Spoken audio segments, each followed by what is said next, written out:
बस अपनी किताब यहूदियों के युद्ध के 2.20.6 में इस प्रकार से लिखते हैं, उसने भी जब लोगों को एक दूसरे के साथ व्यवहार के संबंध में कानून द्वारा कारणों का निर्धारण करने के लिए इन नियमों को तय किया था। तो इस लेख में हम ये देखते हैं कि जोसेफस खुद अपने आप को थर्ड पर्सन के रूप में रिप्रेजेंट कर रहा है। तो यदि गॉस्पेल्स में मार्क में ओके, सो ये इसका कहना है, इसका दावा ये है कि जोसेफस ने अपनी जो पूरी किताब है the war of the Jews, उसमें अपने आप को थर्ड पर्सन में रेफर करके इस वर्ड से बात की है। तो चलिए एक बार उसी किताब पे नजर डाल लेते हैं। ये लीजिए,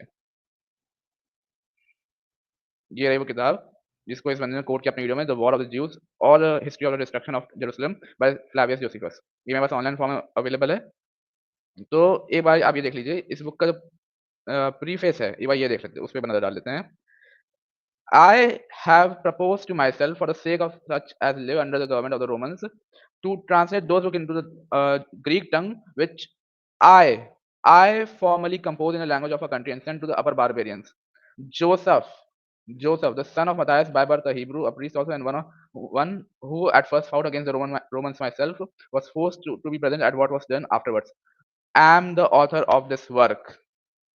तो ये लीजिए, अब आप कर लो बात। इस बंदे ने कहा है कि जोसेफस ने अपनी किताब के अंदर अपने आप को पूरा टाइम ये थर्ड पर्सन में कहके रेफर किया, लेकिन यहाँ पे आप खुद देख लीजिए, इसने प्रीफेस में साफ है कि ये स्पष्ट शब्द में कह दिया कि यहाँ पे इसने आई फर्स्ट पर्सन में अपने आप को रेफर किया, सजा इसने यहाँ पे खुद साफ-साफ स्पष्ट कर दिया कि he is Indeed the author of this work.